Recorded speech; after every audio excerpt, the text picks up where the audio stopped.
Honestly, I'm kind of mixed on this movie. It's entertaining enough, but the script is very mixed on what it's trying to be. Like, I didn't know what the script was trying to be, because on one hand, it's self-aware and calls out all these adventure story cliches, all the tropes, all the contrivances, to the point where it almost kind of feels like you're watching a CinemaSins video, where it kind of points out all the plot holes and the plot conveniences and things like that, which kind of works. But on the other hand, the story is also very predictable and it doesn't have too many big surprises. You know exactly where it's going to go. You know, the two main leads, they can't stand each other, but then by forced circumstance, they have to work together and they discover, oh, they do like each other. Yeah, you've seen this before. You've seen this a million times. And, you know, originally I read that this Channing Tatum was actually supposed to be played by Ryan Reynolds.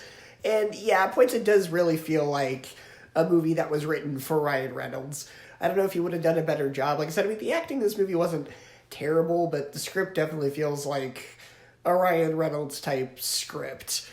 But the film can also be really smart at points too. You know, there are actually some really clever jokes and dialogue in this film.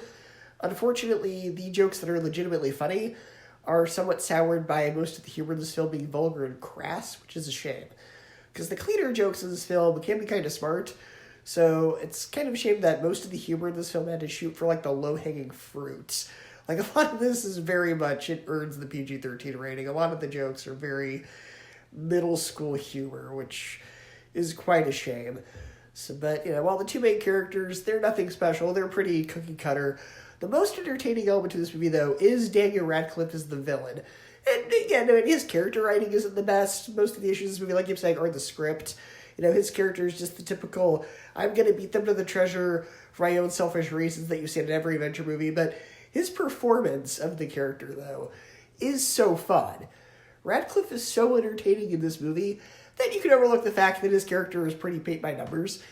And then on the other hand, there's also this really stupid filler subplot about Sandra Bullock's friend going to rescue her, and I honestly couldn't care less about this character, and I feel like all of her scenes were just there so the audience has a chance to go to the bathroom before it gets back to the main story.